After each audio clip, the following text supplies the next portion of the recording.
Top 5 anime of 2023। ইদানিং এত anime release হওয়া শুরু হয়েছে যে ভালো অ্যানিমে খুঁজে পাওয়াটা একটু টাফ। এই জন্য আজকে আমরা দেখবো 2023-এর টপ 5 অ্যানিমে। আর এই লিস্ট নিয়ে যদি কারো কোনো সাজেশন থাকে তাহলে অবশ্যই আমাকে জানাবেন। তো নাম্বার 1, প্লুটো হলো অ্যাকশন মিস্ট্রি সাসপেন্স জনরের একটা অ্যানিমে যার টোটাল এপিসোড সংখ্যা হলো 8। এই অ্যানিমের পার এপিসোড রান টাইম হলো 1 ঘন্টা। আর এই অ্যানিমের ক্রিয়েটর কিন্তু মনস্টার অ্যানিমের রাইটার নাওকি উরাসাওয়া। তো যারা মনস্টার অ্যানিমে দেখেছেন তারা একটু গেস করতে পারছেন যে অ্যানিমেটা থ্রিল থাকছে ভরপুর। তো অ্যানিমেটা হলো এমন একটা ওয়ার্ল্ডের উপর বেস যেখানে রোবটসরা হিউম্যানদের সাথে একসাথে কোএক্সিস্ট করে, কিন্তু এই পিসটা নষ্ট হয়ে যায় যখন মন্ট ব্ল্যাক নামের একটা গাইড রোবটের মার্ডার হয়ে যায়। গেস যে কিনা একজন অসাধারণ ডিটেকটিভ রোবট আর মন্ট ব্ল্যাকের ভালো ফ্রেন্ড, সে কেসটা টেক ওভার করে।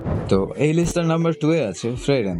অ্যাডভেঞ্চার ড্রামা ফ্যান্টাসি জনরার এই অ্যানিমেটা 2023-এর one of the most popular anime, যার এপিসোড সংখ্যা হলো 28। এই অ্যানিমের টপ লেভেল অ্যানিমেশন কোয়ালিটি ছাড়াও আছে অনেক সুন্দর একটা স্টোরি লাইন, সাথে আছে হালকা ইমোশনাল টাচ। কিন্তু এই অ্যানিমে দেখানো হয় ডিমন লর্ডকে ডিফিট করার পরে যে হিরোর লাইফে কি হয়। এখন আমাদের মেইন ক্যারেক্টার হলো ফ্রেডেন, যে কিনা একজন এলফ, এবং এলফের লাইফ কিন্তু নর্মাল হিউম্যানদের তুলনায় অনেক বেশি হয়। সেটাই এখানে দেখানো হয়েছে যে যেই টাইমটা ও হিরোর পার্টির সাথে স্পেন্ড করেছে, 10টা বছর ও হিরোর পার্টির সাথে স্পেন্ড করেছে, এবং এই 10 বছর তার কাছে কিছুই না। কিন্তু বাকি যে হিরোর পার্টিতে যে মেম্বাররা আছে তাদের কাছে কিন্তু এই 10টা বছর অনেক মেজর একটা টাইম। এবং ফ্রেডেন জিনিসটা বুঝতে পারে যখন তার টিমেরই একজন মেম্বার মারা যায়। তারপর সে বেরিয়ে পড়ে হিউম্যানদের ভালোভাবে জানার জন্য, হিউম্যানদের সম্পর্কে ভালোভাবে জানতে এবং তার পার্টি সম্পর্কে ভালোভাবে জানতে সে আবার একটা জার্নি শুরু করে। এবং এই জার্নিটাই হলো এই অ্যানিমের মূল ফোকাস। এই অ্যানিমেটা কিন্তু ওই বাকি সব ফ্যান্টাসি জনরার অ্যানিমে থেকে অনেকটা বেটার। আর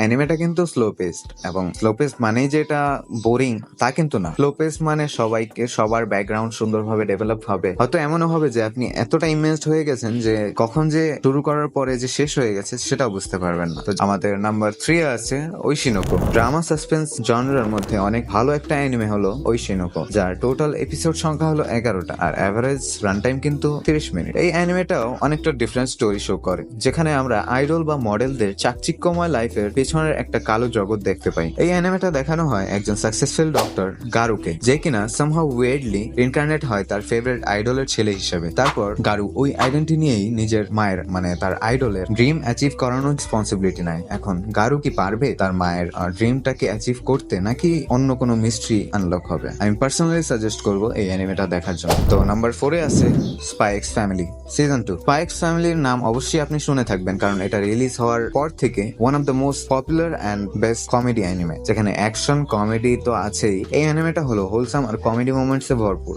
এখনো যদি এই অ্যানিমেটা না দেখে থাকেন তাহলে অবশ্যই দেখা উচিত। তো নাও for number 5, jujutsu Kaisen season 2। Jujutsu Kaisen নিয়ে বলার মতো তেমন কিছুই নেই, কারণ আশা করি সবাই জানেন এই সিজনে আমরা গোজো ইন অ্যাকশন, ইউজি এর ফাইট আর ইমপ্রুভমেন্ট, আরো অনেক কিছু দেখতে পাই। অ্যাকশন অ্যানিমের ফ্যান হলে ভাই জাস্ট গো এন্ড স্টার্ট। তো এই ছিল আজকের টপ 5 লিস্ট, আর এখানে আমরা ভিডিওটা শেষ করছি। আশা করি অ্যানিমেগুলো আপনাদের ভালো লাগবে, এন্ড বাই।